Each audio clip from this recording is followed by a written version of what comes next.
Zee24 तास एक पाऊल पुढे. साहित्य व्यवहाराचं बदलतं स्वरूप याविषयी आपण चर्चा करतो आहोत. मागच्या सेगमेंटमध्ये ज्याप्रमाणे आपण चर्चा केली त्यानुसार वाचन हा एक सगळ्यात महत्त्वाचा घटक आहे. तो कुठल्या फॉर्ममध्ये समोर येतो, पुस्तकाच्या येतो, ई बुक्सच्या येतो की ऑडिओ बुक्सच्या येतो, हा मुद्दा तितकासा महत्त्वाचा नाही असं संदीप खरेंनी म्हटलेलं आहे. आपण डॉक्टर उदय निरगुडकरांकडे जाऊया. उदय सर, साहित्याचा विचार जर आपण केला तर या बदलत्या तंत्रज्ञानाचा प्रवास तुम्ही नेमका कसा उलगडाल?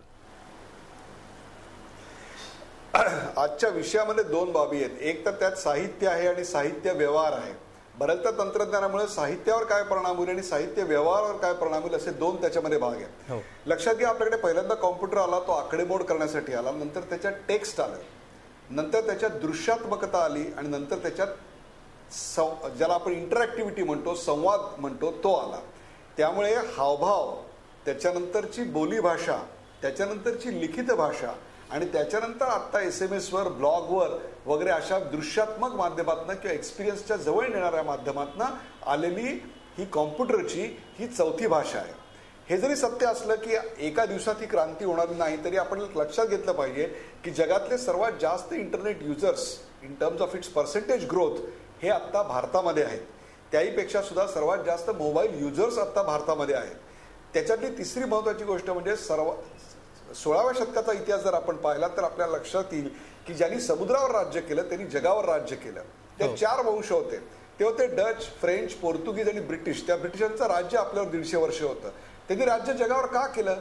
कारण त्यांनी समुद्रावर राज्य केलं, त्यांनी नौकानयनाचं तंत्रज्ञान विकसित केलं, जहाजं बांधली, बंदरं बांधली. इंटरनेट हा 21व्या शतकाचा महासागर आहे. त्यामुळे या महासागरावर जो सत्ता गाजवणार आहे तो 21व्या शतकावर सत्ता गाजवणार आहे हे निश्चित आहे.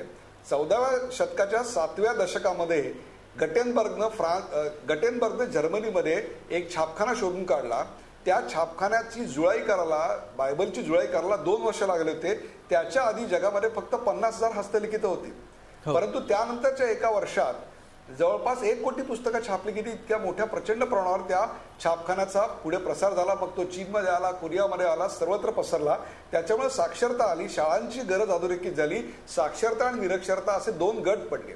आपल्याकडे 1992-93ला WWW म्हणजे इंटरनेट आलं. कॉम्प्युटर त्याआधी आलेला होता, परंतु इंटरनेट आल्यानंतर एक वेगळी पिढी आपल्याकडे साक्षरतेची निर्माण होते. साक्षरांमध्ये सुद्धा की जे इंटरनेटचा वापर करणारे, इंटरनेटवर वृत्तपत्र वाचणारे आणि इंटरनेटचा वापर न करता सुद्धा इंटरनेट म्हणजे कॉम्प्युटरचा वापर करणारे अशी लोक आहेत.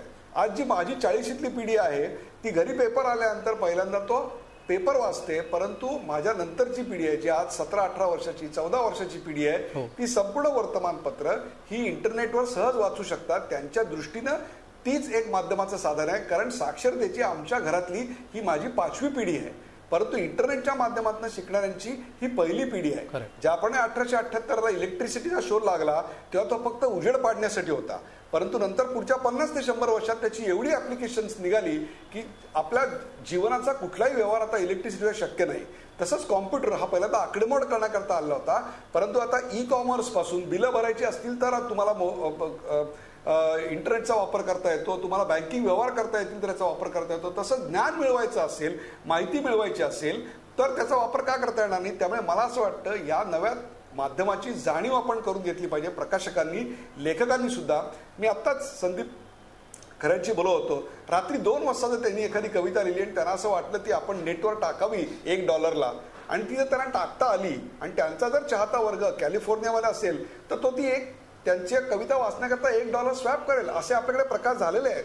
स्टीफन किंगनं त्याची द प्लॅन्ट नावाची कादंबरी नेटवर पहिल्यांदा टाकलेली होती आणि त्याच्यावर असं वाक्य होतं, पहिलं चॅप्टर $5 $1 आणि त्याच्यात खाली वाक्य होतं, if you pay the story rolls, if you don't pay the story folds. म्हणजे एकेका चॅप्टरसाठी लोकांनी $1 दिले आणि त्यांनी $1.5 लाख कमावले होते. आज निकोलस ब्राउन्स, सँड्रा अशा प्रकारच्या मोठ्या मोठ्या लेखिका प्रकाशक वगळून फक्त नेटवर जात आहेत. याचा अर्थ हे भारतात उद्या सकाळी होणारे अशातला भाग नाहीये. परंतु आज मोठ्या प्रमाणावर तरुणाई तुम्ही रेल्वेमध्ये बघा, बसमध्ये बघा, ही किंडलवर त्यांच्या छोट्याशा हातातल्या पामटॉपवर, लॅपटॉपवर तशी पुस्तकं वाचत असते, बातम्या पाहत असते, ट्विट करत असते. मला असं वाटतं साहित्यापुढे हे नवं साहित्य व्यवहारापुढे नवं आव्हान आहे की ज्याच्यात फ्रिक्शन, ज्याला आपण म्हणतो फ्रिक्शन ऑफ डिस्ट्रीब्युशन आहे, या नव्या माध्यमामध्ये तुम्हाला कोणत्याही प्रकारच्या प्रकाशाची गरज नाही.